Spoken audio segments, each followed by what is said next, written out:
sensitive to these sounds. Plant down and lotus in a tempted ground. Knowing if I fail to lift the veil, I'm hellbound. Journey through the fate of all the hate I found. Done laying out the layman's for these lames, big clowns.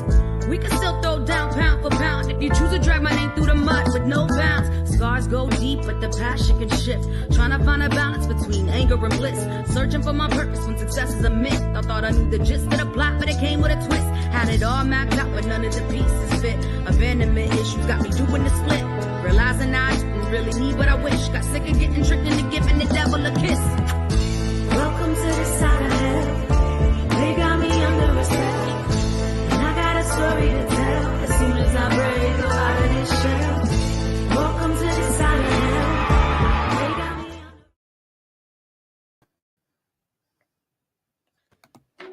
Good evening, everyone. Good evening. Thank you for joining tonight's special podcast.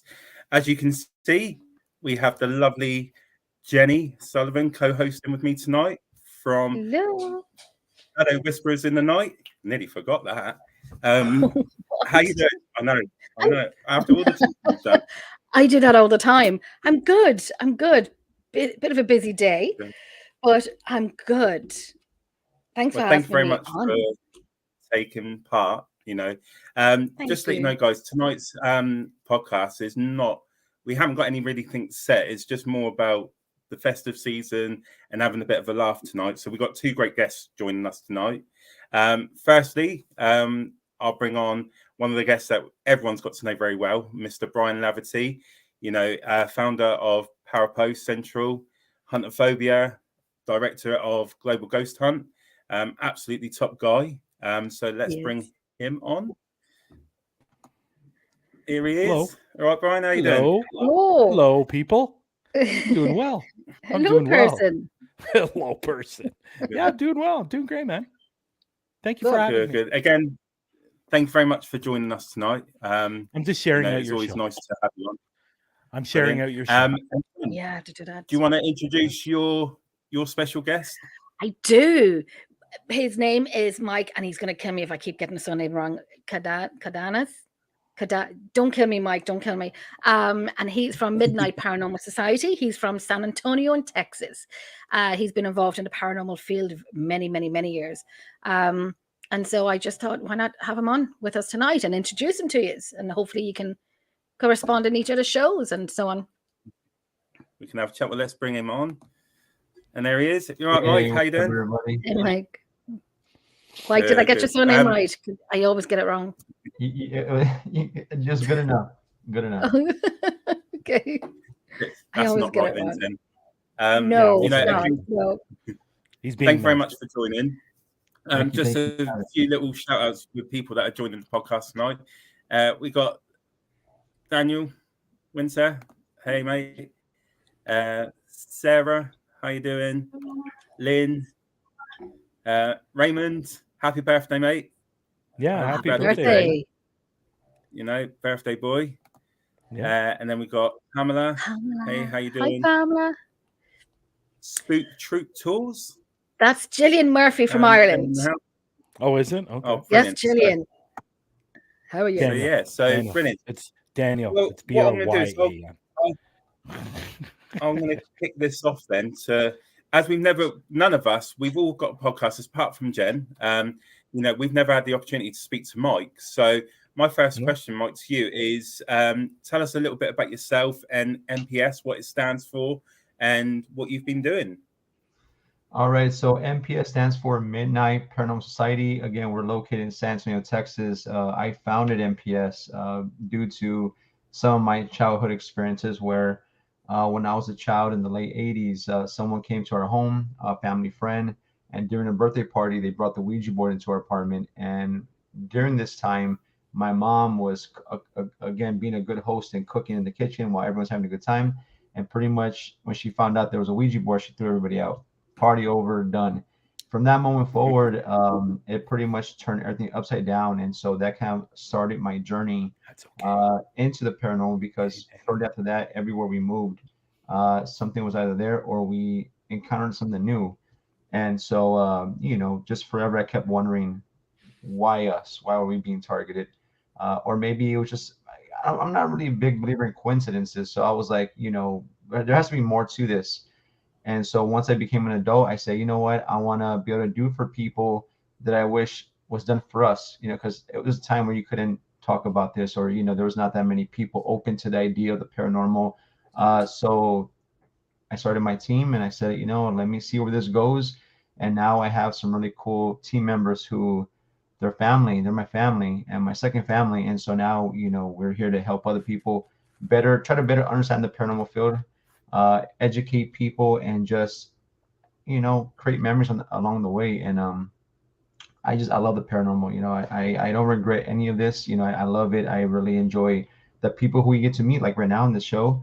And I don't know, I really enjoy it. But that's MPS for me. That's brilliant. Awesome. I've watched some of your lives. I was going to say, were you going to say something? I didn't want to just butt in. Oh no, you're grand. I've watched Mike doing his lives, and I actually took part of one of them.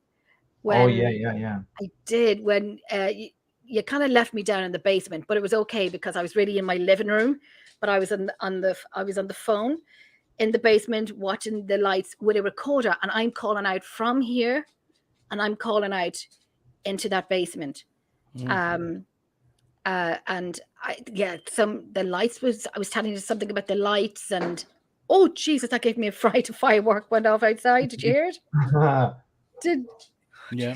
And so it was interesting. It was good. So what Jane's talking about is, we were investigating a local antique mall here in San Antonio, and we were there, and one of our methods that we like to use in our investigations is called the cell phone method. And basically, for those who never heard of it, it's pretty much you get two cell phones. Like Jenny calls me to my phone, we put both phones on speaker, and if Jenny said, "Hey Mike, in this particular part of the location is the most active," we drop the phone there. We put a recorder, a camera to document the session, and the rest of us with the second phone walk as far away from the location as possible. And what we do is, we'll take turns asking questions to the phone, like we're having a conversation with the spirits. And of course, ask your question, mute the phone so there's no interference or, the echo from your own voice. And the hope is that whatever's there will talk to us. And in this case, with Jenny, I was like, I know you're in Ireland, but maybe instead of it being us, I'll let you do that part and you talk into the phone or through the phone and see if something there communicates back to you. And it was really good because the grid laser pen, the lights in the wall. The laser grid, yeah. The laser grid, they were on. And I thought you think you see one blinking and so on. And then after about, say, 5 minutes, the whole thing went off. And you were still upstairs. And I said, Mike is coming back downstairs and so on. And the minute you were coming down the stairs, the lights went back on. Right, yeah. Yeah. So it was really cool. It was really good. It was interesting. Absolutely brilliant. And, I've never actually had the chance to interview Brian. So my same question to you, Brian, how did you get involved in the paranormal? Because you've gone from, I don't know how you've started, was it Hunt and Phobia, then Parapost to Global Ghost Hunt? How did that all come about for you? It started when I was around 9 years old. That's when I really started discovering my sensitive abilities, because I could see things other kids couldn't see. So that's when it really started for me. And I guess when I first, I had my very first experience of being touched when I was about 15 years old. A woman or a friend of mine's grandmother passed away. I went down to his place about 3 weeks after her passing, and we were actually downstairs sitting in her bedroom. And all of a sudden I felt like what was touching my wrist, and also felt like a head was leaning on my shoulder. And when I looked to my right, you could actually see an indent in the bed, like somebody was sitting there. And I actually told my buddy during the time this was happening, I said, something is touching me. And he thought I was, obviously screwing around. And I go, dude, look to the right of me. And he goes, there was an actual indent in the bed. And what was really interesting about all of that when his grandmother was alive. I was very close to this family. When his grandmother was alive, she used to do that to me when she was alive. Oh gosh. Now, I know most people, when they get touched by a spirit, they say it could be a real cold feeling. This was a real warm feeling. It was a very loving feeling, and it lasted for about 30 seconds, and then it was gone. So we determined that it was probably his grandmother, because like I said, his grandmother used to do that when she was alive. So it was almost like her saying goodbye. And thank you for being there for my family during this time. And it was gone. So really at that point, I really started really taking a real interest in what I could do and more about the paranormal. But you got to remember, those times, there wasn't a lot of information out there about it. You know, in my time, like in the 70s, early 80s, there wasn't the internet. Yeah, you go to a library, there might be a couple of books on spirits and ghosts, not much. So I really had to do a lot of self teaching. And you know, it was probably about 10 years ago where I really started getting into paranormal investigations, and I started going out with local groups. And so that's when it's really started. So when Huntophobia came around, it was just at the beginning of COVID, because I decided that I was going to go out and do it on my own. And I'd always gone out with groups and stuff like that. So I started to do it on my own. That's where Huntophobia was born. And then probably about a year later, that's when Parapost was born. And because I called up a friend and I said, listen, you know what? We got all these social media platforms, and I could go to Facebook. I could put in, ghosts or, groups or something like that, and hundreds of thousands come up, and I figured, why not develop a social media site that it's just for the paranormal? And that's what I did. And I started out with a friend of mine. We were working together. He decided he didn't want to be part of it anymore, so I took it over. And Parapost is a year and 4 months old now, and it's growing slowly. But I'm hoping somewhere down the road, hopefully next year, I will develop its own platform, and then you'll be able to do live streaming on there as well. Nice. Like podcasts, live investigations, and stuff like that. But it's going to take some time. It's going to take a little bit of money. And that's what I'm working towards. And then obviously people know that Global Ghost Hunt followed up. So basically that's my story.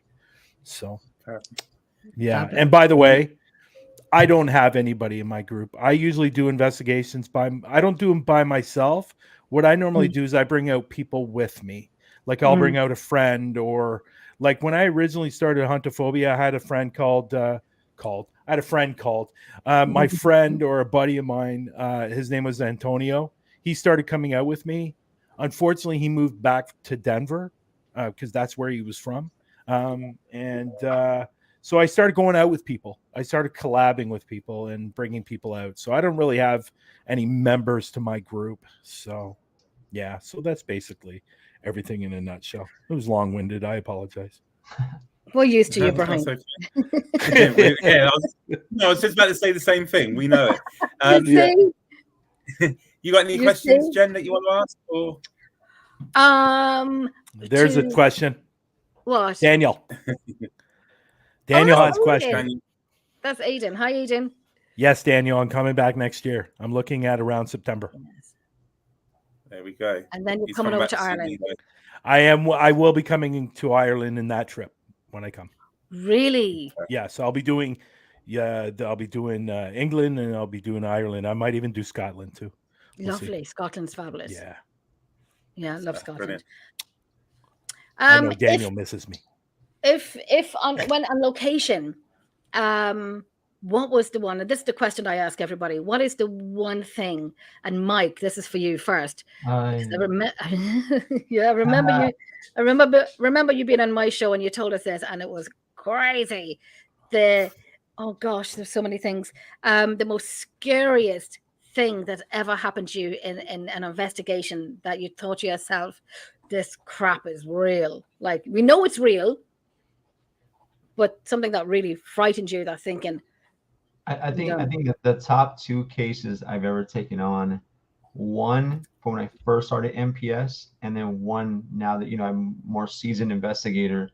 The first one, real quick, my mom, and I'm gonna share both stories if you don't mind. The first experience, or the first case that really made me, I guess, question I guess myself, if I really should be doing this or not, was my mom. This is back in 2009, or no, 2008. It was literally right when I formed MPS. It was me and another guy, and my mom kept telling me that she moved into a duplex. And of course, for those who don't know what a duplex is, one building and multiple living spaces in there. And my mom, she had just moved in, and she kept telling me, I need you to come over because late at night I keep hearing the sound of children talking in the kitchen. And I said, you have neighbors. I'm sure there's kids in the neighborhood who stay up all night playing and talking. She goes, no, it's in my kitchen. I could hear the movement, something moving in there and talking, and it sounds like kids. So finally, after a long, maybe several months, I finally took the time to go. And when I get there, it's this old, rundown, just old house. It's a duplex. And when you walk up to the house, there's a long driveway, and there's two doors on the outside of the house. And the one on the right had this big old, like, a cover over the handle. So I knew that was not the one. So I go to the one to the left, and the screen itself of the door is locked, but the inside door is open. So you can look inside the house. And I'm looking like this, and I can only see so much because the way the door is it's facing the left side of me. So when you look in, you can't look, too far in. And I see this old wooden floors, and I just shout out, "Mom, I'm here. Can you open the door?" And we hear footsteps coming towards us. This is like 6 p.m., so it's still daylight out. And my mom, I could hear her saying, "Hold on, hold on, hold on. Don't leave. I'm getting my shoes. Don't leave, don't leave." I said, "Okay, cool." So I turned my back to the door. I'm facing the individuals who are there with me. And I'm looking at the neighbor's house, and he has a sheet metal privacy fence. And I was like, what the hell? Like, that's not normal. So I go to the edge of the porch, and I'm like looking over because it's high enough where I can see over the fence. And I'm just looking, and my eyes are following the fence all the way to where the street's at. And right where the fence meets the sidewalk near the street, there's a brown pole that runs the wires, the power lines. My mom comes walking from around the corner, and I'm like, what Holy the crap. hell? And like, I was like, what the hell? How'd she come from that side, that direction, away from the house? And she says, hey, I was calling to your phone, but you weren't answering. And I'm just like, wait a second. I'm like, wait. I go, how did you go from being in the house to coming from the opposite side direction of the house? And she says, I was never in the house. And she points. You see that building 2 houses down? It's a corner store. I was there using the phone to call you, but you weren't answering. Oh my God. And I'm like, Oh, wait a second. I'm like, but we just heard your voice. And she says, no. So she walks up to the door with me, and I said, just listen. I knock on the door again. I said, Mom, you're taking too long. Can you open the door? My mom's right next to me, and we both hear her voice come through again. Say, I said for you to wait. I'm getting my shoes. And she's right to my left. And she's like, she's excited, but also scared. I told you this is real. I told you my house is haunted. And I was blown away by that moment. I was like, and mind you, I tell people it's one thing to have an experience without going looking for it, but it's another thing to go try and find that experience, Yeah. And so I was shook, man. I was like, holy hell, like, what am I getting myself into? So fast forward, her boyfriend at the time was barbecuing. We were in the back, we started eating, having a good time. It came down to the investigation part of it, and things happened in that house. And I just want to speed through the story, but things happened in that house in that moment that scared the living, out of me. And at that moment, I questioned, should I really be doing this? Like, is it worth going through this? People are gonna be relying on me for help, in the future. Who knows? Should I be doing this? I don't want to be the person that gets scared and run away from the investigation. And so at that moment, I reminded myself, like, I remember being a kid, this happening to us, and we had no one to help us. So then I said, I can't run away. I can't, And so I just kept, obviously I'm still here. But the second experience, really quickly, and I showed this stuff to Jen. We were called for a murder case. This one is, I have never seen anything like this before. I have never, I think, I don't know if I told Brian, I don't know who I told about, I said the pictures, you can hear the pictures. Do you know what I'm saying? You when you see the pictures and you see the scene, you can hear it. So the murder took place December the 6th, 2021. We were contacted that following Monday, which is, I mean, fresh. I mean, it 2 was days ago. that recent, and so the one who contacted us, the gentleman, the man who did the murder, his ex partner or wife or girlfriend, whatever she was to him, they have a child together. She reached out to me and said, hey, the guy I was with for many years, he had a new partner, and he mentioned that he was seeing this black shadow silhouette of a person in his house, and his whole demeanor started changing. He became really agile, really frustrated all the time. Whenever you spoke to him, he just would, snap at you. And the partner he had then, something happened. We don't know what happened between he and her, but he snapped and he beat her to death. I mean, if it's like there's no horror movie that has to do with slasher blood and stuff that can compare to the real thing. And so they called us they want us to find out if her spirit had moved on from this location or was she still there. So we showed up that Monday. I mean, she called me Monday around 1 p.m. We went that same night to go check it out. I recorded video with their permission, of course, to do the walk into the house and see the chaos, the aftermath of this. And let me tell you something: if you've never smelled the stench of death, of just, I mean, it was so horrific, the seeing blood everywhere. I mean, I walk in there and the feeling, the energy was so thick. It almost felt, I mean, we wore masks, we had bags over our shoes so we wouldn't get, even though it was dry by this point, we didn't want to get anything on our shoes. The energy was so thick, it felt like you wanted to collapse, or you felt like you were suffocating, just how thick the energy was. And I'm filming this whole thing, and I mean, you see where he slammed this woman against the wall, where he, like, I mean, footsteps where he was walking through the blood.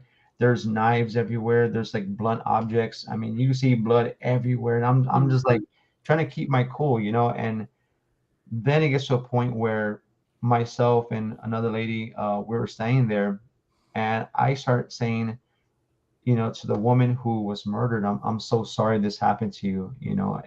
I can't even begin to imagine what it is to go through this. I said, I'm sorry that nobody was here to help you or defend you in this moment. I said, but just know that even though I couldn't help you in life, I'm here to help you in death. And I want to help you, find the light and move on and find peace on the other side. I go, but before I can do that, I need to know if you're still here or not, or did you move on? And moments after I speak that out loud, a woman calls out to us from the hallway. So we book it to the hallway. I mean, we're in the kitchen and we go straight to the hallway. And when we go, I mean, there's no woman there, but we heard the voice, and I see blood splattered on the door handle of I guess it's a restroom. I open it up, and there's like the tub is filled with blood and water. I mean, it's like, I can't make this up. I mean, I have the videos and pictures of the show right now. And there was a beer can on the toilet seat. Yes, I mean, it was bad. This woman, it was horrible. So fast forward, they said, we're gonna clean up this whole house. We're gonna do our very best, because they had no one to help clean it up. So they cleaned it themselves. A week later, we go back. It was a Monday. We went back on a Friday. The house by that point was, I mean, as clean as you can get it for what they did themselves. The whole house was gutted. There was no more items in the house. It was a completely empty house.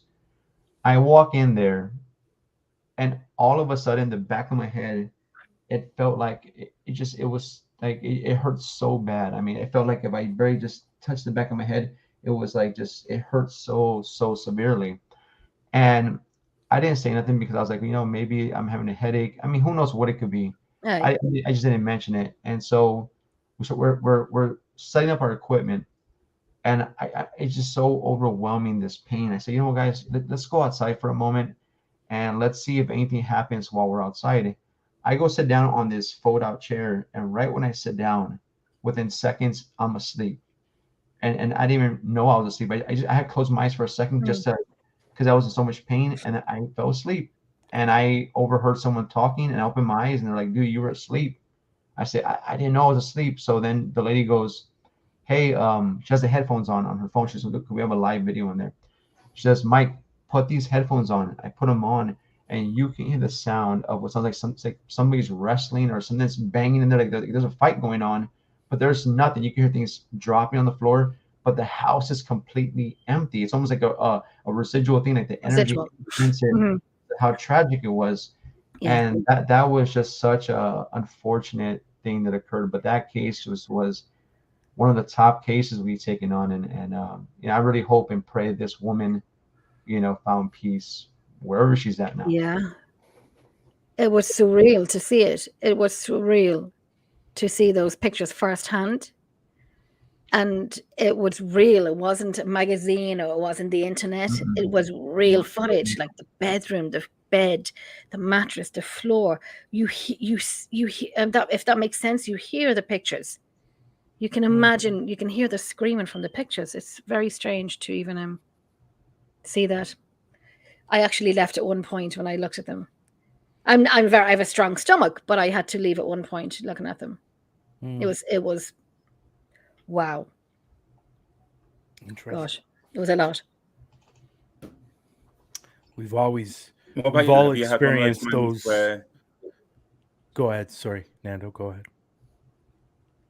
I think there's a little bit. I was just going to say, have you had one of those experiences? Me? Have you experienced anything that's made you question being in the paranormal and sort of scared you in a way? To question, I don't know. Question me being in the paranormal? No, but I've had some scary moments. I've had several scary moments, but I guess the ones that stick out to me the most is what was it, a year and a half ago? I went to an event, and I think I've spoken about this to Jenny before. I went to an abandoned sawmill. It's about 5 hours from here. As soon as we walked up to the place, like we drove past it, driving past it, you could feel how thick it was, the energy, and it was just creepy as hell looking on the outside of it. And when we got close to it, I was going, okay, I do not want to go into this place. And we did, and it was a 5-hour drive, and I didn't want to go into the place. And you could just feel how bad it was in this place. Well, we found out 2 people died in this place over a fight of money, and they both died at the same time. No. Yeah. And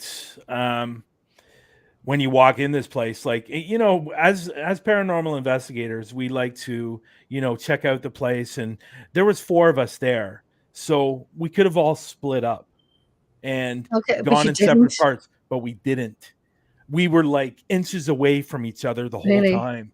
Oh, God, that's how bad it was. And like even we had 2 camera people. One of the camera people, we didn't use a lot of her footage because most of it she was shaking like this. God. It was that bad. Like even the medium that was there with us, she goes, I do not want to be in this place. This place is bad. We need to leave. We were there for probably, now keeping in mind, it was 5-hour drive. We were probably there for about 2.5 hours and we had to leave. It was that bad. And I've never, ever experienced something like that. Like I've been into places like my very first investigation, I was thrown right into the fire. To put in perspective on what I see when I see a spirit is when I see a spirit, it's like a black mass. It's like, and I can tell if it's a woman or a man. I can tell right away. When it comes to a negative, I don't want to use demonic because I hate the word. It's more of a translucent black smoke that moves around the room very, very slowly. My very first investigation, I walked up to this door, and it was a house investigation. I walked up to the door. I already knew what I was going to be encountering, what I was going to be seeing.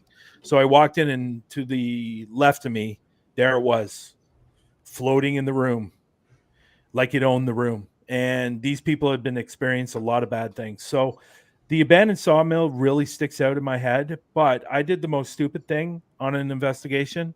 I What went did by you do? myself. I Well, went that was by a level myself to stupid. I went by myself to an investigation. I wanted to try it to see what it was going to be like. Listen, I And don't I go to went the bathroom on my own on investigations, for crying out loud. Yeah, Don't. so I talk about this bridge all the time. There's a bridge not too far from me. It's about 20 minutes. And it's funny because nobody really knows about this bridge. And it's not on a haunted list or anything like that. But we discovered it looking for another bridge. And Okay. so where this bridge is, I don't know what's going on with this bridge, but as soon as you go underneath the bridge, the activity is mind-blowing. And you know, there's no wires around, there's nothing that, because as soon as you walk under this bridge, you start feeling ill, like right away. Wow. The energy is absolutely incredible in this bridge. And you know, obviously you got your water, and which is obviously a conduit for spirit. But as soon as you walk underneath, like the very first time we were there, my son was touched. My son was with me.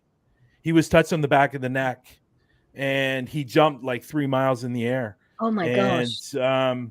you know, every time we go there, the K2 meter spikes like crazy. You know, my son will ask a question. We think a spirit there really likes Mason and is around the same age as Mason. Okay. So it has a connection. But we've actually had a medium look at this place, and she thinks there's a portal there. That's why so many spirits are there. But the problem is there's a negative spirit there that's keeping them from going through. And that's Gotcha. why there's so many spirits there. Like we're talking like possibly hundreds of spirits underneath this bridge. Is there any And way that they can be helped with your medium friend? Is there any way that they can be helped?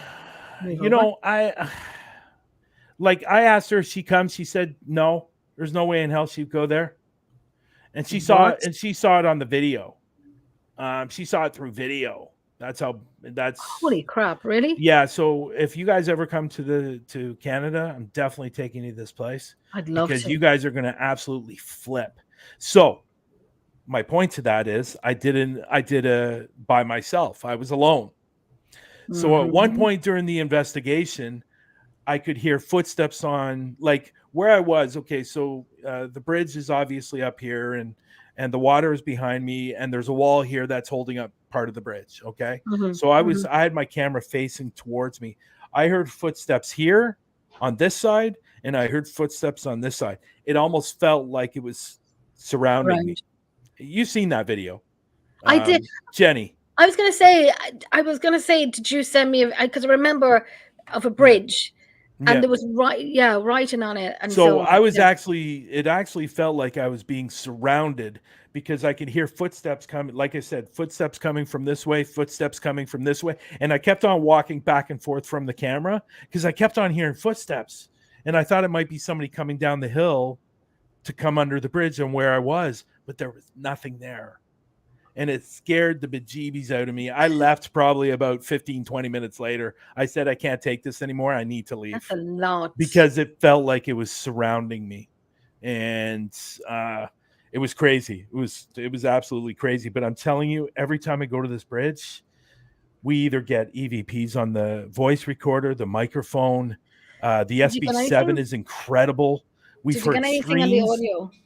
Yeah, I've gotten lots on the voice recorder. Anything with a name or why not there or they need help or anything like that? Anything? No, a lot of get lost, get out. We don't want you here. You know, stay away. You know, those type of things. We've actually captured a stream underneath the bridge. So, and there's nothing around. Like there's no houses around. It's like out in I won't say it's out in the middle of nowhere, but the closest house is probably a kilometer away. Okay. So there's no outside noise or people screaming or anything like that. Now, I've done so much research on this place. I can't figure out why it's so haunted. But as the medium told me, she thinks there's a portal there. The only thing that I found when it concerns death in that area is about 2 kilometers away, a bus was hit by a train and killed all the kids on the bus. But that was years and years and years and years ago. Now, what is also interesting is about 1.5 kilometers away, the Toronto Zoo's there. Okay. So I don't know if the Toronto Zoo has anything to do with it. You know, it's just it's the place is fucked. Like I'm serious. I haven't been there for about a year. It's just again Howard coming on the show and saying nipples. Like what the hell, Howard? Look at the name. I just seen nipples, and I knew. Can you say anything else other than nipples? No, no. But those are really the two places that stand out for me when it concerns investigation. But gosh, I've experienced, like, the church is really friggin' creepy. You walk into the church and that one large room, there's a white chair sitting in the middle of the room, and it says "Come sit." And we actually captured on the SB7 "Come sit." So, you know, it's like you know what my favorite video is? What's that? You and Nando were working together in the UK. And Nando's like, why is my name being mentioned? and you know, he was doing a Del Boy. You know, he was leaning against the fireplace. But there is going to be. I think me and Lex are going to do a bloopers. We are going to do a bloopers. Brilliant. Yeah. So, and that's going to be probably in one of the scenes. That's definitely. It's not as bad as we say it is. It's just like it's a simple stumble. And it's kind of like, you know, arms folded, butt up to lean against the fireplace, and he just kind of like, there's nothing. Well, you know what? I think that's when I came over to the UK. I think that's when Nando really started feeling comfortable in front of the camera, because he had never really been in front of the camera before. And I said, Nando, get in front of the camera, dude. Exactly. That's what I was going to say. Brian come up to me, because I was a lot of them, I was standing behind and I'll talk in the background. And Brian was like, come on, get involved. You know, come and stand with me. So I thought I'll stand there. Brian started doing his corner. I thought I'd just be a bit cool, put my foot up, and you just see me sort of fall back into the little hole in the wall, and I felt like a right donut. You went to do it twice. It's great. The first time you went to do it, and then the second time you're kind of double checking to see if there isn't actually nothing there. Oh God! We're just watching it. We had a good time though. We had some funny moments, and you know, going back next year, you know, make more memories. It was one of the best we've had. You know, working with everyone. And with that being said, you know, being in the festive season and coming up, you know, what's been the highlights of your year in the paranormal field for the both of you? Mike, if you go first, you know, what's been the highlight in the paranormal field for you? Man, that's a good question. What can I say? Well, man, I don't know. There's like so many different things. Let's see. Well, one of the highlights in the paranormal field, let's see. Man, caught me off guard with that one, man. Nando always throws these questions. And I'm like, wait a second. You know what? I'll let Brian go, and Jenny go, and I'll come back to that question, because I got. Oh gosh, Brian, you're up. Okay, Brian. I simple. Coming out to the UK and being able to investigate has been one of the highlights of my year. And meeting Nando, meeting Sarah, meeting Daniel, Rosie, meeting both robbers from the patrol, meeting John and Ralph from GSI. That was probably my highlight for the year when it comes to paranormal investigations. And that was a lot of fun. That's something I'm never, ever going to forget. I was also there for a month too. But, you know, with saying that too, as much as I loved seeing these guys and investigating, and also Lex as well. Oh, Lex. But, he's on fire, I tell you. You know, not taking anything away from that. I hadn't seen my sister for almost 11 years. And I got to spend time with my sister who lives in Reading. So, I got to spend time with her as well. So that would probably be the highlight of my year, visiting UK. Easy. And then obviously meeting me. Yeah. Well, you're about fifth. Really? You're about 5 on the list. At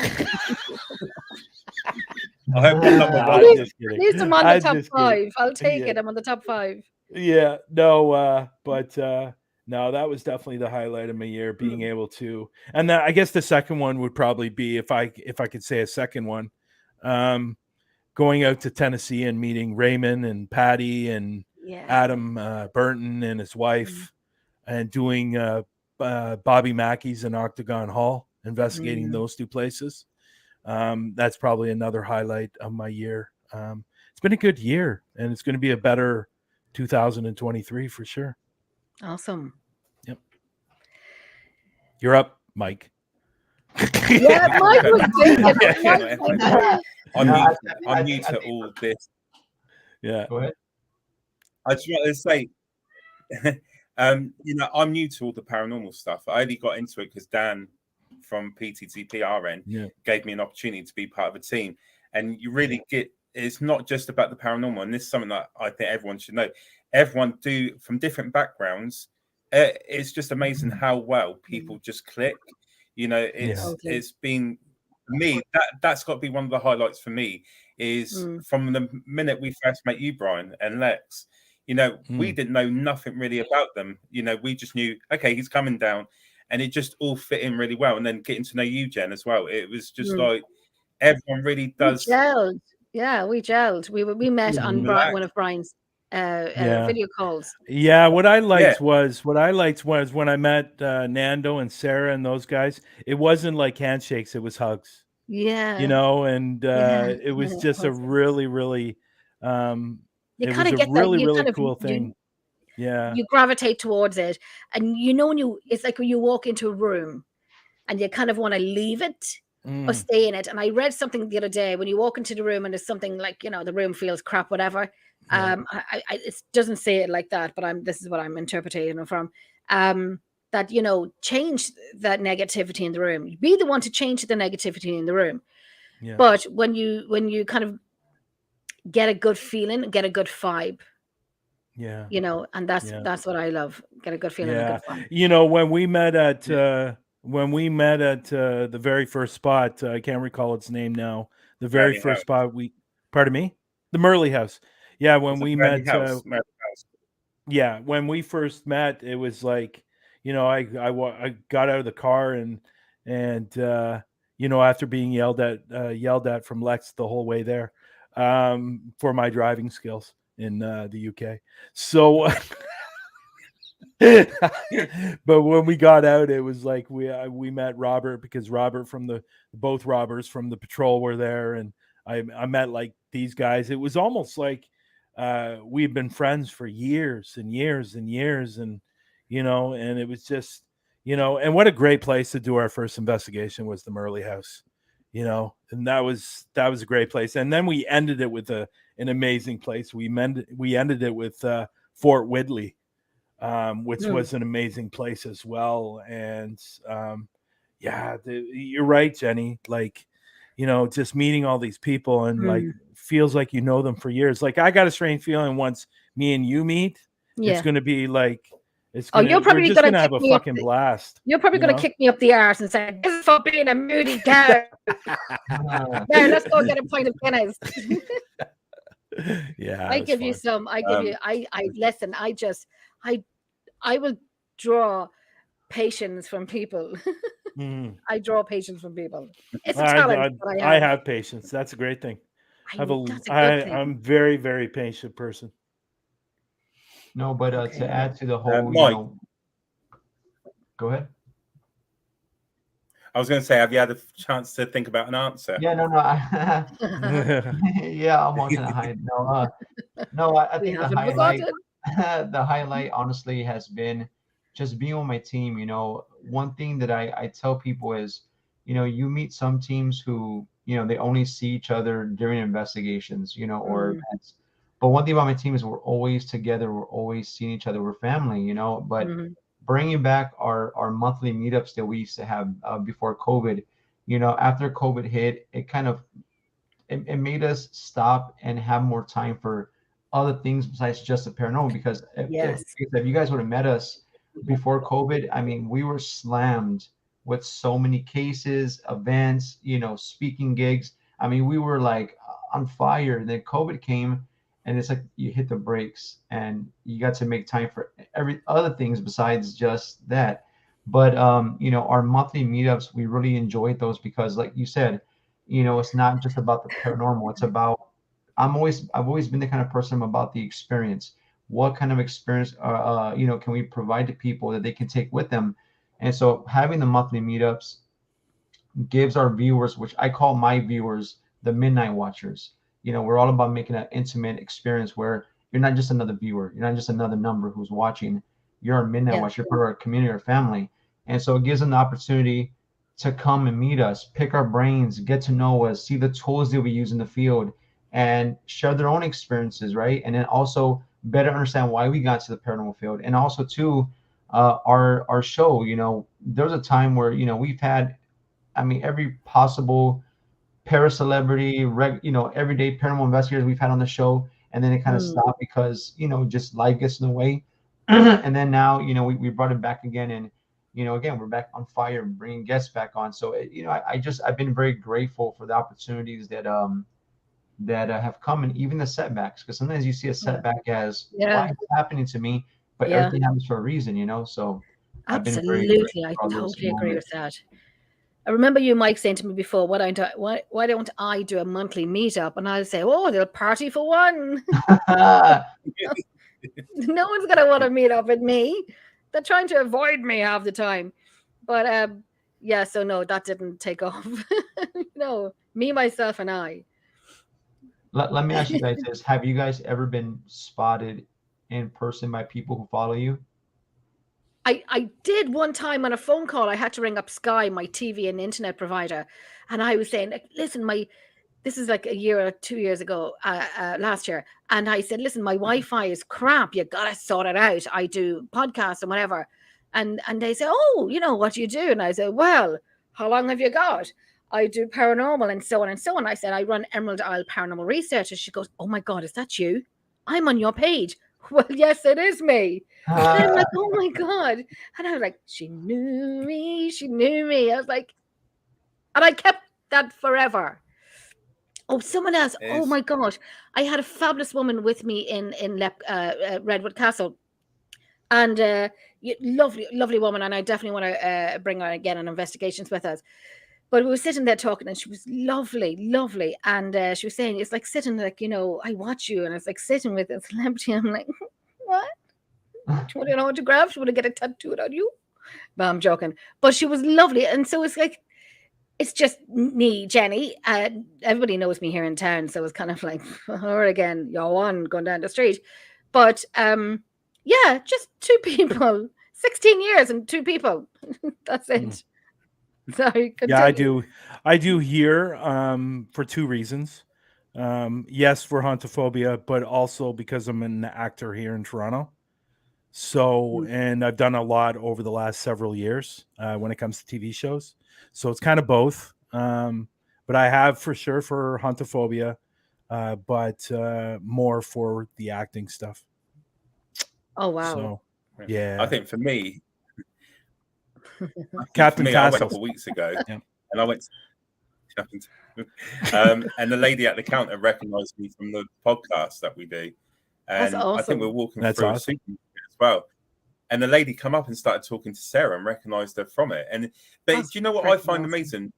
Before this, and I've said this before, Sarah's done this a lot longer than I have. And I used to call it, you're going to play Ghostbusters with your friends, because, and I don't know if you guys agree with it, but sometimes you watch certain things on TV, and sometimes when you see it on TV, it does come across that it's staged, and you instantly get that thought that whoever's going out doing these investigations, and I mean this with no disrespect, by the way, Brian, you know what I'm like, but when you see it on TV, you can tell that they're staging it. And when Sarah started doing it, I was like, if you're happy doing it, darling, you go and do it. Go and play your Ghostbusters. But I didn't realize how Ghostbusters. I tell you, how Sarah is that? In the oven. If I would have known you then when you were saying that, I would have given you shit. Go do your Ghostbuster. What the hell is that? I'm going to explain tonight. No. I'm just kidding. I'm kidding. But on a serious note, would you guys agree though that it does make, and I think Brian and Jen, we've had this conversation before, but not on a live like this. Yeah. But don't you think it makes it a lot harder for genuine people that are in the paranormal? Like, we spend hours on end sitting in dark tunnels, sitting in old houses, abandoned places, right? Don't you think it makes it a lot harder for us to come across as genuine people when we do have evidence that we can say we've not fabricated in any way? You know, would you find it makes it harder for people to believe what you're doing? I know, I'm going to jump in here very quickly. When I was doing Killmount and we had a guest, you know, people, public with us and so on. And, you know, and I was kind of saying, you know, I'm not here to prove to you what I do. You know, you're getting 15, 20 minutes of what we would normally do for 8 to 10 hours. So, you know, don't expect what you get on TV. This is just a little snippet of what we do. Yeah, completely agree. Yeah. And I said, you might hear nothing. The people kind of like messing about. And I was kind of like, then I'm not. And that's probably why I don't take, you know, 20 public with me, because I keep saying I'm too pearly to go to prison. I'd probably be in prison if I took half, you know, about 20 or 30 public with me. So yes, it does it could discredit us sometimes. You know, people say, oh, you're on TV, you know, you do this, and they do this on TV. But like you said, Nando, we work our arses off. We do. Yeah, what about you, Mike? What's your thoughts? You know, I was just talking about this last night on my show. I think that, you know, what people see on these TV shows, you know, I don't care if it's Ghost Hunters or whatever the show is, paranormal wise, I don't care what part of the world it's at. You know, you have to understand, you know, it's for entertainment, so they have to make it the most dramatic and, you know, over the top as possible, because you're not gonna get no views if you don't have that. So whenever and I hate to say this, the real investigators, but the people, everyday paranormal investigators who are out there for hours upon hours, you know, trying to collect evidence and data. And when we present it, if it's just like an EVP, you know, recording, or if it's a picture or a snippet of video, if it's not what they're seeing on TV, they don't take it as, oh, that's boring. You know what I mean? Like, I don't want to see that. If you're not getting slammed through a wall, or, you know, you're being possessed, they take that as fact versus what we actually do, and they kind of make it seem like, it's nothing. You know, we want to see the bigger stuff. You don't get as much as they do on TV. Right. Well, why don't you come out with us, fresh meat? Come with us. We'll leave you in the room for a few hours, and then, you know, we'll come back just, and you're probably in the huddle crying in the corner. It's okay. What about you, Brian? And what about you, Brian? What's your thoughts? Sorry? What's your thoughts on it all? Hello, McFly. Hello. Oh my God, I haven't heard that saying in ages. No, I was just thrown off. I got a message about something, and it kind of threw me off, and it's not necessarily good news. So can you repeat the question for me, please? I was just saying about a lot of these TV shows, you know, every show seems to happen. Every time they're on the show, something happens, and it's always something big, you know. And I'm just saying, does it make it harder for people like ourselves? Not saying that we're smaller people, but we're not as big as these big TV shows and these YouTube channels. Does it make it harder for us to put our content on there, on social media, and get people to believe us? Yeah. Sorry, again, I'll apologize. I just got thrown on. I just got thrown for something. And you know what? Me and Lex have talked about this several times on our show, and we will continue to talk about it. This does not help us at all when you see these type of shows that are out faking evidence. And I've talked about this already. Not too long ago, I found out some guy got himself a TV show, and he's one of the biggest fakers on YouTube. And now he supposedly has his own TV show now, and it's going to be on the I think it's on the History Channel. That does not help, and it will never help us. No, it doesn't. And if people continue getting these TV shows that we know are faking evidence, we are never ever going to be taken seriously. And you know, there's a lot of people out there that would like to get grants, like science people that do the science behind the paranormal. They're never going to get the money, the grants that they need to do what they need to do to answer the burning question of the paranormal. They'll never get those grants. And I think there's just a lot of factors on why we're not being taken serious. The YouTubers are not helping. One thing I've always found very, very interesting, if you ever see these Paracons, do you ever see like the Omar Goss, the CJs, these guys ever going to the Paracons? No. As a guest? No.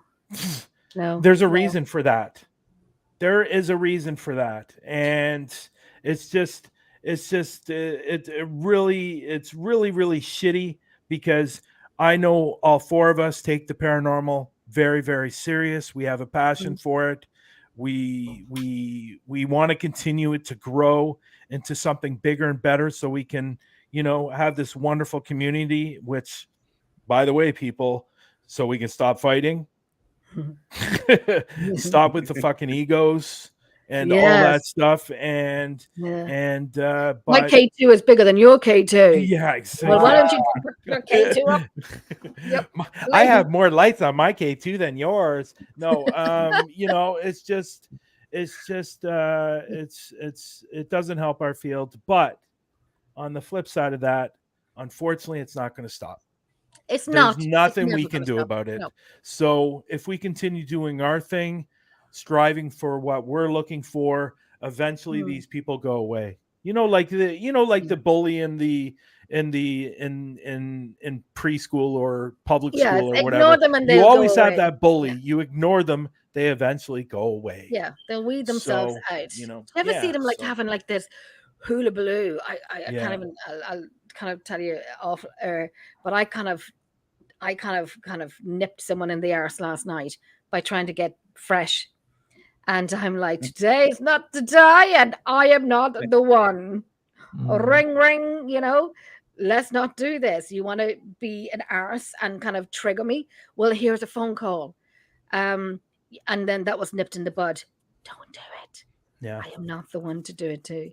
So things like that. Billy Big Balls, I called him. Billy Big Balls. Yeah. I don't even pay attention to them anymore, to be honest. You're always going to have that. You're always going to have that troll in your room. You're always going to have, the person that's on the side that's going to find something demonic each week.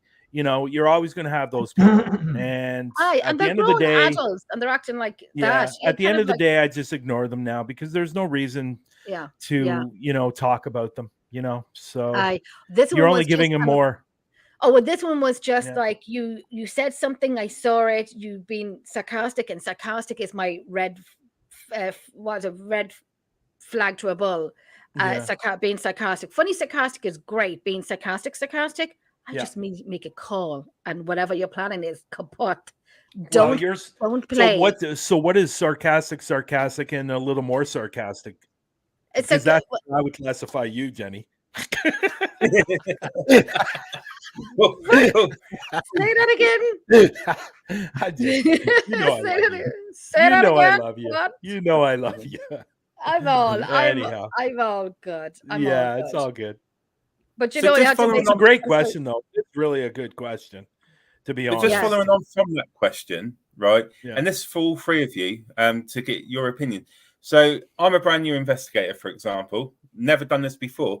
What would be your one piece of advice that you would each give me to be a good paranormal investigator? Brian asked me this last weekend. Remember, you and Lex asked me this question last weekend. If you're a new investigator, what's your one advice to do it? And I said, don't. Yeah. Don't do it. Yeah. In the other direction. Yeah, if you don't want to be in a community of ego-stricken people, definitely do not get in the paranormal world. That is for sure. Yes. I think when I was and then I was obviously joking. I did watch that back, and I watched it about 10 times. It was hilarious. Oh, you know what? You were awesome that day, so don't even second guess it, please. Oh, I thought it was hilarious. Yeah, you were awesome that day. I actually said it on to my sister. I said, Vicky, look at this. You were awesome that day. That was a great interview. You know, like I said, I've said this to a lot of people, and I've said this to you, Jenny. I love everything about you, and I love interviewing you, and I love when we have our conversations behind the scenes. Yeah, we do. Thank you. You know, there is times. I just said thank you. There's a but. No, I'm just kidding. No, but you know, it's good. Go ahead and. Thank you. I appreciate that. Thank you. You're welcome. What So about who's going to answer what the would your burning One Piece question? Yeah. I'm sorry. Mike, if you were going to give. Sorry, go ahead, Nando. Go ahead. You go ahead. I was just saying the question was, if I'm a new investigator, never done this before, what would one piece of advice that you give me to be a good investigator? I think like what I tried doing, but I think the advice I would give him is, just like anything you try to pursue, any field you're going to go into, you have to do a lot of research, read books. And one of the best things you can do is try linking up with the team, an existing team already, somebody seasoned, whether they're a solo investigator or a team, if they're willing to allow you to maybe be there on an investigation, preferably somewhere public where it's open to the public. Don't do residential case right off the jump, because just too many emotions and too many things attached to that. I would start off with that. But to add to that is, I think, and this is just my own opinion, because that's a great question, especially for somebody who's new into the field. I think that on the other side of that token, for those who are seasoned, whether you're solo or you are a part of a team, when somebody new comes to you, you're not obligated to help that individual, but it would be a disservice if you shoot them down and then turn around and act like you're this for pair unity BS that everybody talks about. Love that answer. I think you should hang up your hat and move the F on from the field, because the one thing that happened to me when I first came into the paranormal field back in 2008, before I even thought about MPS or being a part of a team, or not part of a team, but starting my team, I tried myself reaching out to several local teams, and I'm not BSing you. Every one of them shot me down. One guy he knew me from nowhere, and he says, and at the time I didn't have a car, which I understand. Who wants to pick you up? I said, listen, I'll go on the bus. You just tell me what time, I'll find it right there. Nope. He said, I had no equipment, so that was already a strike. And he just told me, you know what, man, you're just not good enough. And I was like, what? Hello?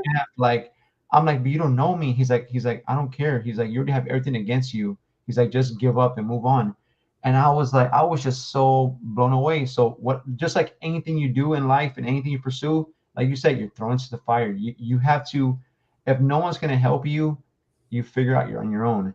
But the thing is, for those who are out there and those who are watching, who are a part of a team, or, you're seasoned in the field, don't be that way. Because remember, there was not one person on this planet who one day woke up and knew everything.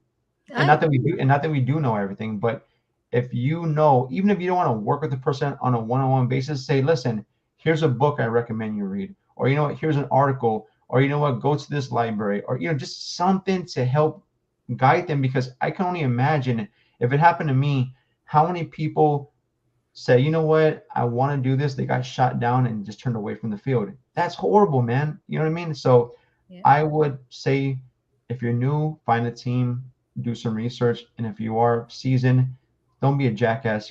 Help these new people, because remember where you started. We all started somewhere, and no matter how far into the paranormal you've been in this field for how many years, we all started somewhere. And remember that, because I know me personally, I wanted to help. You know what I mean? I was like, oh my God, I was so happy. And even though I got shut down, I didn't let it deter me from doing this. I'm glad I didn't let that happen. But now I am happy to help other people. And like this Saturday, actually, there's a new team that just started here in one of the cities close to me, and they're coming out to the meetup, and they're like, nice. Hey, we want to learn from you and your team. I said, come out to the meetup, and we're happy to help you. Anything we can do. And if I don't know the answer to your questions, I will find somebody who can answer the questions. Simple as that, But that's my answer. Where's Maximus Brian? That's awesome, Mike. Look at this. That's brilliant. Look at this. What's he did? Oh, is he getting belly whoops? Oh, Maximus! Oh my God, he's gorgeous. He loves his belly rubs. Yeah, he just spreads eagle.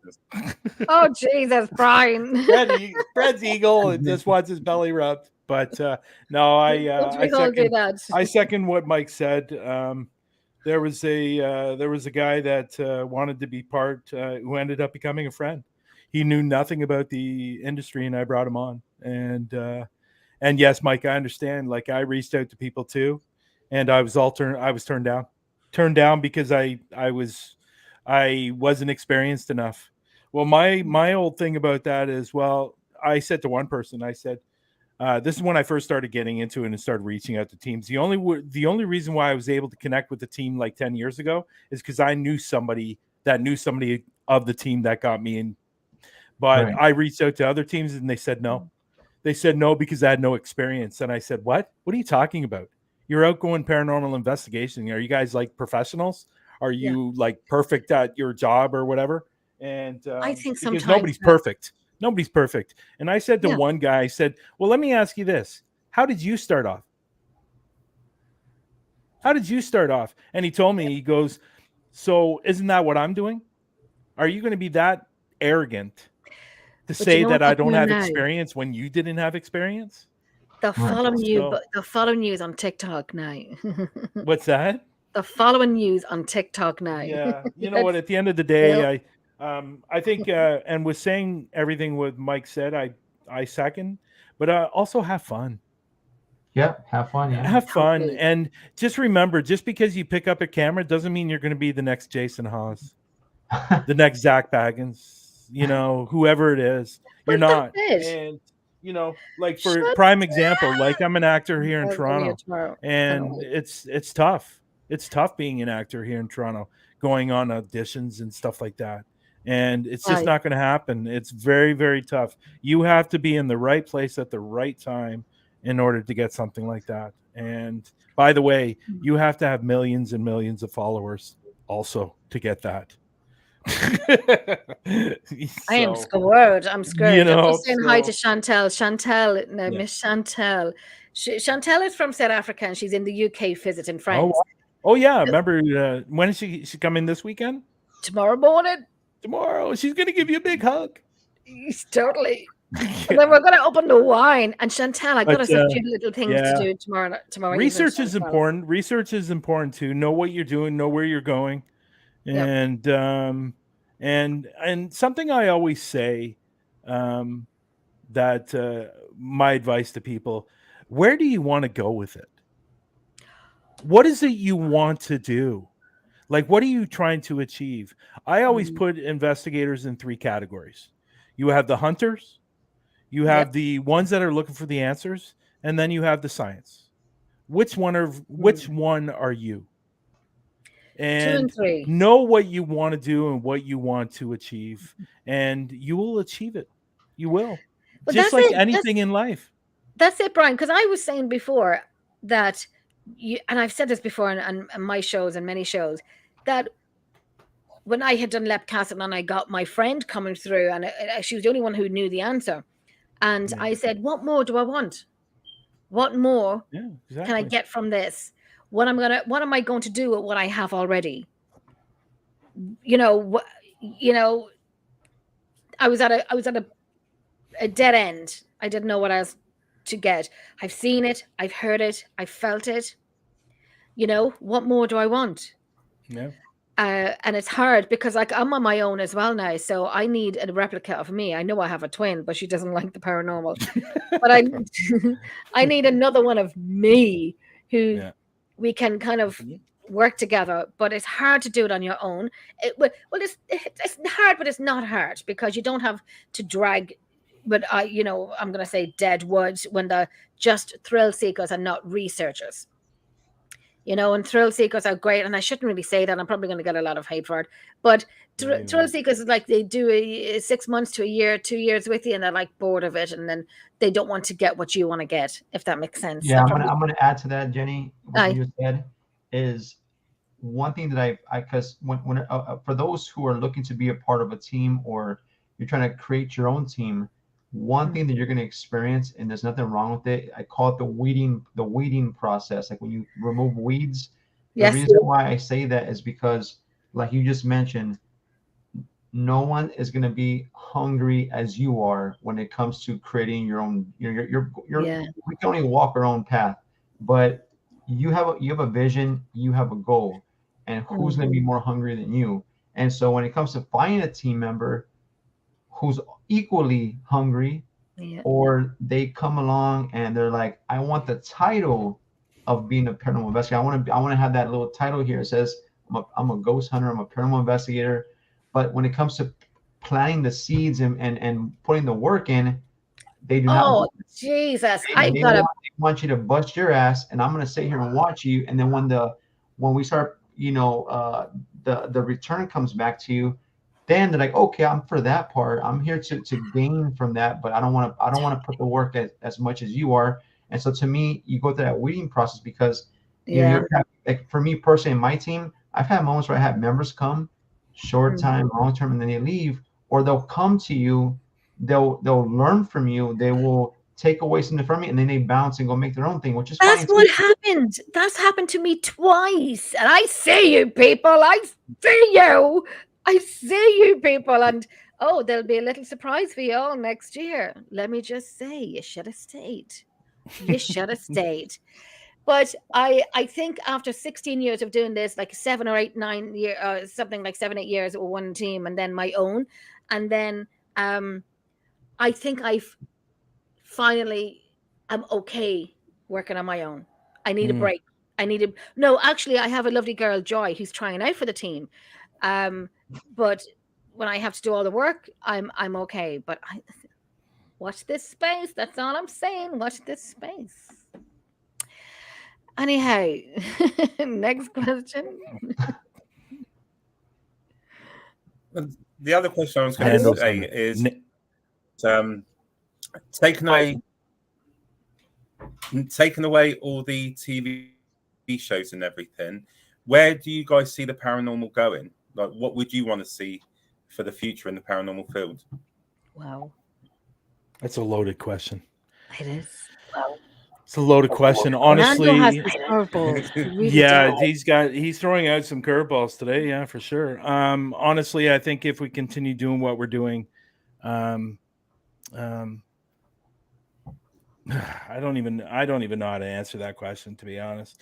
I think if we continue doing what we're doing, good things will happen, better things will happen for us, and just keep riding that train. And that's all I can suggest, and think it's going to happen, because like I said earlier, we're never going to get rid of those people. They're going to be here for always. And if we continue doing what we're doing, keep on proving that the past life or the afterlife does exist, and we are able to communicate with these people, maybe one day there might be something out there that's going to be created or invented that is going to be the thing that answers all the questions. You know what I mean? And it's legitimate.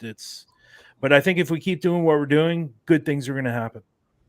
Here's one for you guys. Okay, here's one for you guys, real quick. What? Come here. What if, besides the TV shows being, let's just say one day this show, all the shows stopped, but on top of that, they did away with all the paranormal tools. And when I mean paranormal equipment, I don't mean cameras and recorders and whatever. I mean like K2 meters. Everybody's got rid of all that junk, right? Because to me, I consider that entertainment. I don't consider that serious. Me too. That's in my opinion. So let me ask you this: do you think it's possible for people to, if we're doing an investigation for, let's say, 8 hours, right? And there's not one K2 meter, not one ghost box, not one REM pod, not one whatever, and it was just strictly a notepad and a pen, a digital camera, a camcorder, and a recorder. How many people would sit through the entire 8-hour live video with you? Honestly, I think that people would stop watching like this because they wanted to be entertained. And if you're not having all the flashy devices and the lights and sounds, it's not real, or it's not as serious, or it's not entertainment enough. I think if we were to get rid of all that stuff and just focus on real investigating, I think that people would be so bored that they would say, that's it. They will leave the camera and they would never watch again. That's it. 8, 9 hours investigation where you're sitting there and you can have such a quiet night. I know I was interviewing a fantastic guy last night, and he said he was on location. It was a quiet night, but the audio was something phenomenal. I actually had it on my show last night. It was phenomenal. It was just like, could I have it? It was so good. But it's like you're saying, Mike, it's the lights and everything else. But then when you're entertaining some of the people, and you know that, yeah, I'm just thinking. Well, let me ask you all three of you this question. If you had to pick only one path to continue entertaining with these devices, or to focus solely on the investigation aspect and try to make a breakthrough, if you can only choose one avenue, which one would you pick? I would have to pick. I wouldn't go down the entertainment route. And this is no judgment against nobody. It's just an open discussion, right? If you had to pick between being live entertainment only or solely investigating and try to find actual breakthroughs, what would you honestly pick? Number two. I would pick, number two. And I've said this before. I don't know if I've said it on a live, but I might have said it to Jen and I've said it to Brian. These people that are fabricating their lives and their YouTube channels, it's great. You're getting noticed. But deep down, you're going through life being a liar and cheating people. I'd rather sit in the building. I'd rather sit in the building and come on my live and say, nothing's happened, but thank you for joining. I do not want to walk through life because I'm lying to people. That's still deceitful in my eyes. It's my opinion. You're deceiving people. You're giving people false pretenses as well. You're making them think that every time you go out on an investigation, something is going to happen. Something demonic's there. That's not true. That is not true. And then lastly, I want people to see how real I am. These people are not real, and I'd rather be real to myself, and especially me being a father as well. I want my kids, if they ever see what I do, I want them to go through life going, my dad has always been an upfront person, and he's done the best way he can by telling the truth to people. We sit there when we have guests on, and we're like, look, we can't tell you that, something's going to happen. And as Sarah says, sometimes these spirits are not performing monkeys. You cannot get them to do something all the time like these shows do. And if you're basing these on the shows that you watch, then this is not the correct field for you, because it's not as it is on the TV shows sometimes. But that's my opinion. Sorry, I rambled on a little bit there. No, you're good. Nothing. That's the great thing about your country, my country, and the States. We all are entitled to our own opinion. So your opinion's just as valued as everyone else's. So I think I agree with you. I think I agree with everybody in some respect. I think you're right. If you take away all the fancy gadgets and all that stuff, I think people will stop watching. Yeah. But I think the people that are really into the paranormal, really love paranormal investigations, other paranormal investigators will stick around and watch. And that's all that really matters to me. I don't care about if you're not in the paranormal, if you watch and stick around and watch my show or my show on Paraflix. At the end of the day, I know real paranormal investigators will, because they appreciate an investigation, especially when you find something or when you capture something. For people that are just watching it for entertainment value, it is what it is. So those are the people that need to go out and watch the Omar Goshes and the what's his name, Jody Deans and CJ Fisons. They need to go watch those people. So if they're looking for entertainment, these people that are watching our videos, our investigations, are real paranormal investigators that appreciate what we're doing. So I would rather my peers watching me doing an investigation and appreciate it.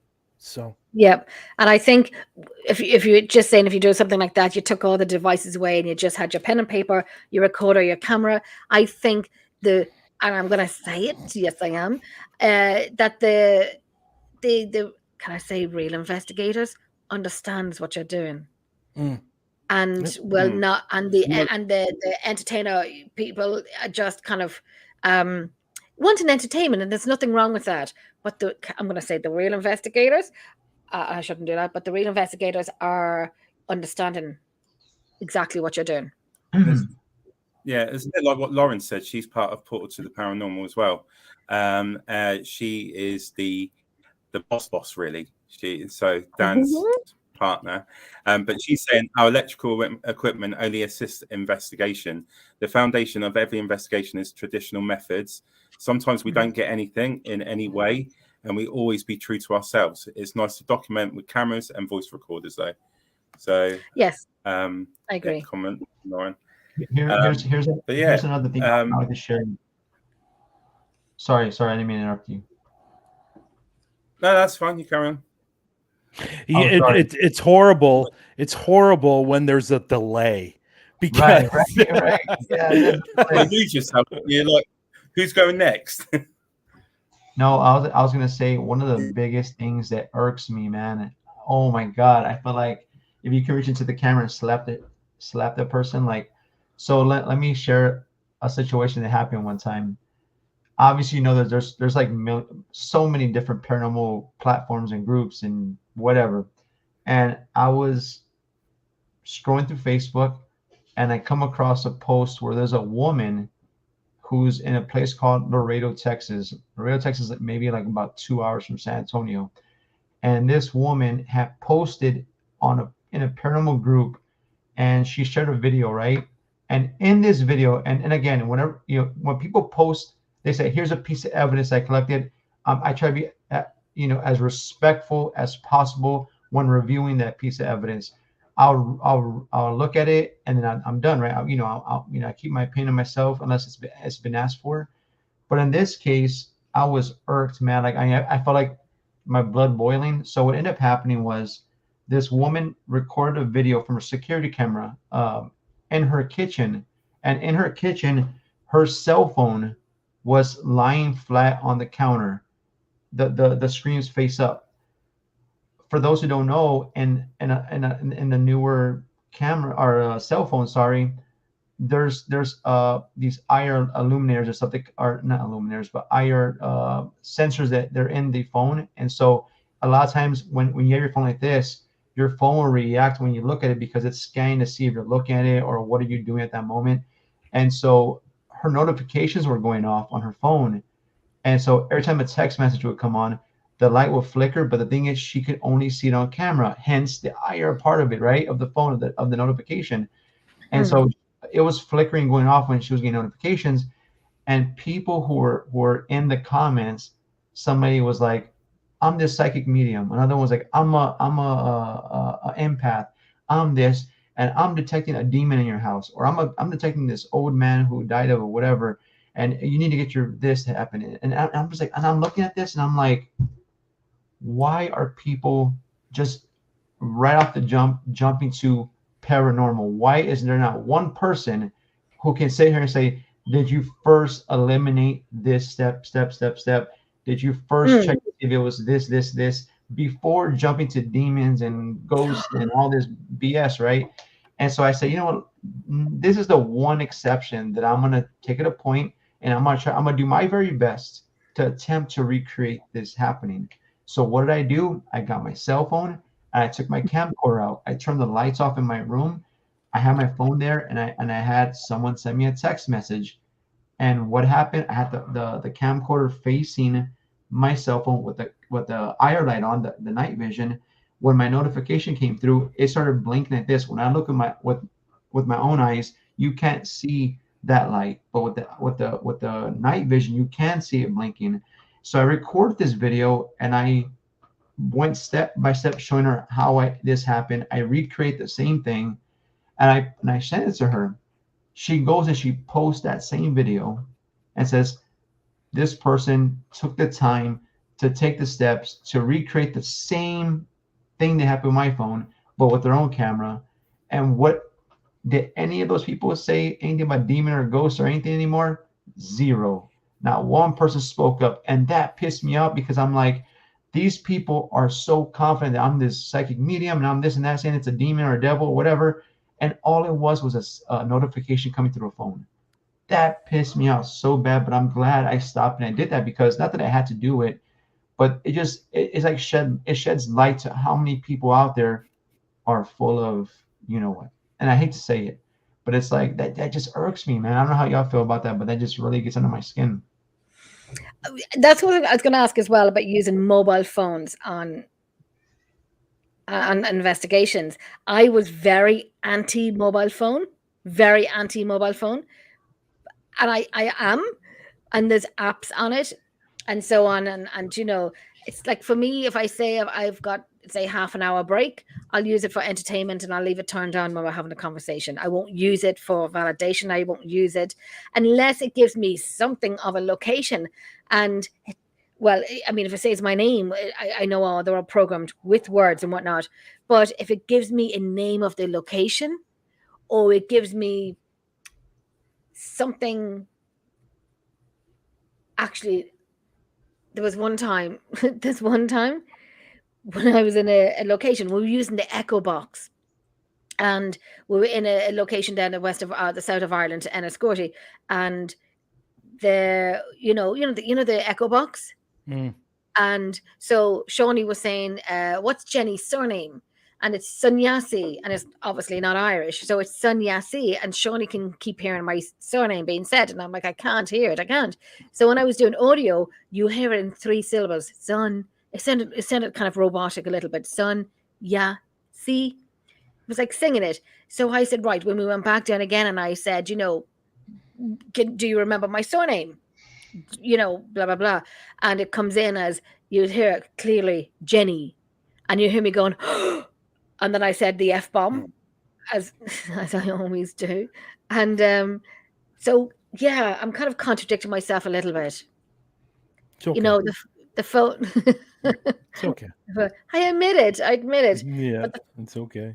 And thanks, Brian. You know what? I have to be honest. I use my phone for maybe 3 or 4 things, and that is the FLIR, video if I need to, camera if I need to, and voice recorder, because my phone for voice recorder is phenomenal. You got the new phone, didn't you? It picks up everything. You got the new phone. I have the 22 Ultra. It is an amazing camera phone. It takes amazing pictures and amazing video. It is actually considered the best camera on the market when it comes to phones. Which phone is it? It's the Samsung 22 Ultra. This one? Samsung 22 Ultra. It's considered one of the best phones when it comes to taking pictures and videos. And it's actually the #1 camera on the market for your phone. And so it's the Samsung 22 Ultra. Yeah, it's absolutely amazing. And again, I use it for my FLIR.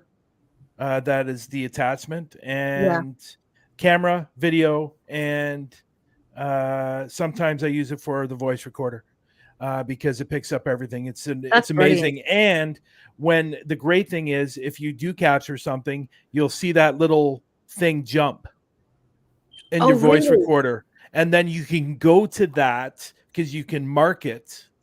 You can go to it and see if it's something spiritual or some outside noise or somebody in the room or whatever. But I'm telling you, this thing can hear a flea fart from 5 miles away. Well, then I'm either going to have to change the phone bill or find myself a sugar daddy. Get me one. I want one. And for those who like accessories, it comes with a little stick, so you can you can use it on the screen. Yeah, so you can take notes while you're investigating as well. I might have to go into Bill phone. So anybody, any sugar daddies out there? But other than that, there was a time where I used the Necrophonic. I stopped using the Necrophonic. I think I'm on the fence with it. But at the end of the day, my go-to is my SB7. I've gotten so many fantastic responses out of the SB7 that there's no doubting that. And then on top of that, the voice recorder. If you catch something with your recorder, there's absolutely no denying that. So I'm a little bit old school, but I'm also a little bit on the other side too. Yeah, open to everything. Yeah, perfect. You know, the last question I was going to ask is just before we end the live. I always like to, you know, find out what's going on with everyone going forward. So, you know, what have you got in the pipeline to you guys? All three of you can answer this, really. You know, what's happening going forward, going into 2023? You know, what can we see from each of you? Who would like to go first? Ladies first, go ahead. Oh my gosh. Where? Is there one here? Yes, there is one. There is one here. Hey, Jenny, how you doing? How you doing? I'm a skipper. I'm blushing. Oh my god! Like Jesus, lads. Put on the glasses. I love the glasses. When the glasses are on, I love it. Oh yeah, love it. Oh Jesus. Yeah. What have I got coming up? Well, I have an investigation. I have my show on Saturday night. I have an investigation on the 17th, and then I'm taking a break. But I'm still. Oh, I have the 22nd of December, which is the Christmas show, which you guys are on, and then in January. I think on February the 18th, I have the Day of the Unexplained down in Wexford in Ireland. So we have fantastic speakers coming: Dr. Kieran O'Keefe, Steve Parsons. We have Carol Cooper. We have Warren Coates, and we have a few more people coming for talking. So I'm going to stay there for the weekend with friends, and then other stuff that I can't talk about just yet. Because I could be sued. And then, yeah, that's it. Oh, and then I have April, I have Redwood and Lep Castle together. So, yes, that's me for now. Yep. Lep Castle. Yes. Hopefully you're taking me there. I'll take it, no problem. For me, tomorrow, we're actually going to have our next show. We're going to have our guest. Her name is Christina. Man, I just want to blank right now. Christina Gomez. She's watching. Sorry, if you're watching, Christina, I'm so sorry. Let me look at it real fast. Hold on. I don't want to mess this up. Sorry. Sorry, Christina. Hold on. Christina Gomez. Yeah, I was right. Christina Gomez. She's actually a UFO and paranormal investigator or researcher. Awesome. And she's going to be coming out talking about everything UFO and paranormal related. And then also on December the 14th, we're going to be having Jeremy Leonard, the Cajun demonologist. He's on a show, on a Netflix show called 28 Days Haunted. He's going to be coming on and he'll be talking to us on the podcast. And then, of course, this weekend, we're going to have our monthly meetup. I may go live for that just to kind of give people insight, but I will be posting pictures. It's going to be a big turnout, this one. So I'll be posting pictures so that way anybody, and they're going to be every month. Every month, we're going to have. I'd like to see, Mike, what it looks like to meet people coming out to meet you, because I don't. It's cool. So that's what we're going to have this Saturday. And then also, one thing again on Sunday here locally, which I'm really excited for. If anybody has seen the movie E.T. back in the day, the actor Henry Thomas is going to be here in San Antonio at the local mall. I'm gonna go get his autograph with the E.T. Funko Pop. Let me show you real quick. Did you get more of those death whistles? I'm gonna get this autograph. Oh, I love it. Elliot and E.T. Yeah, I'm gonna get that autograph, and then in the evening, my team and I are having a Christmas party, which I'm really excited for. Nice. I love the Christmas. And what about you, Brian? What about you? What have you got? Investigation wise, I don't have anything coming up right now. I was trying to get into this hotel or / in motel kind of type of thing, but that fell through. I got so many videos to edit, especially the UK videos, which I'm going to start editing soon. So I got a lot of videos to edit, obviously through the lens. We're going to continue doing our podcast every single week. Obviously the Global Ghost Hunt coming up in 2023. Cannot wait. And my main goal is to get the new platform for 2023, the Parapost new platform. So once I get that new platform and people are able to do their lives on there, I think it's really going to skyrocket into something really, really cool. So, but once that happens, for people that do like Parapost Network, it's going to take about 6 months to build. So it's build it and they will come. Yeah, build it and they will come. What's that from that movie with Game of Field of Dreams? Kevin Costner, right? Yeah. Yeah. But yeah, so that's what's going on for 2023. I will get out and do some more investigations, obviously, at some point. But there is also something in the works here in Canada that we'll see if it happens. It's and if it does happen, I'm gonna have to walk away from a lot of different things. So yeah, so yeah, of course you want to know. Hey, stop that! Stop that, Mister Maximus. Be a good boy now. He's being a shit right now. He slept for about an hour. He goes, now I want to play. Holy Get crap. up. He's So, a woozy but boy. yeah, some good things coming up. So yeah. Perfect. Fabulous. Well, Can I know what I want to know about the other thing as well? I know you do. It has to do with TV. Well, I just want to take the opportunity to thank everyone for joining tonight. It's been great to meet you, Mike. Brian, it's always a pleasure to talk to you. Thanks for having me. You know, having you on. Jen, Always. Anything you want to end it on? Nando, I tell you, Nando, you kind of like you throw the curveball questions and so on. I want to say thank you for asking me to be a co-host with you tonight. I was very honored when you did. And the Mouth of Ireland, I was laughing over saying, is that a compliment? And I'm going to take it as a compliment. Yes, the Mouth of Ireland. No. I know many people say I'm something else of Ireland, but hey ho. Well, to me, you're the Mouth of Ireland, so it's always a pleasure. But and also just thank you for everyone to joining us tonight with your comments, questions. We always appreciate you lot dropping in. You make it even better being part of the show. So, I'm going to say my goodbyes to everyone. And, again, thank you, Brian. Thank you, Mike. We're always going to catch up in the future. Mike, we would love to catch up with you. Brian, you're like part of the family, really. So I'm not going anywhere. You're not. You're stuck with me. You're stuck with me. Since we can't get rid of him now. No, but I'm like the uncle that you love, but you don't want to see very much. Uncle's coming across But no, again, thank you for everyone. Jen, thank you for being the co-host. Thank you, Nando. Thank you. Thank you so much. I've got a lot of love for all of you. And thank you everyone for watching. And we'll see you soon. Take care, everyone. Sure. Boom.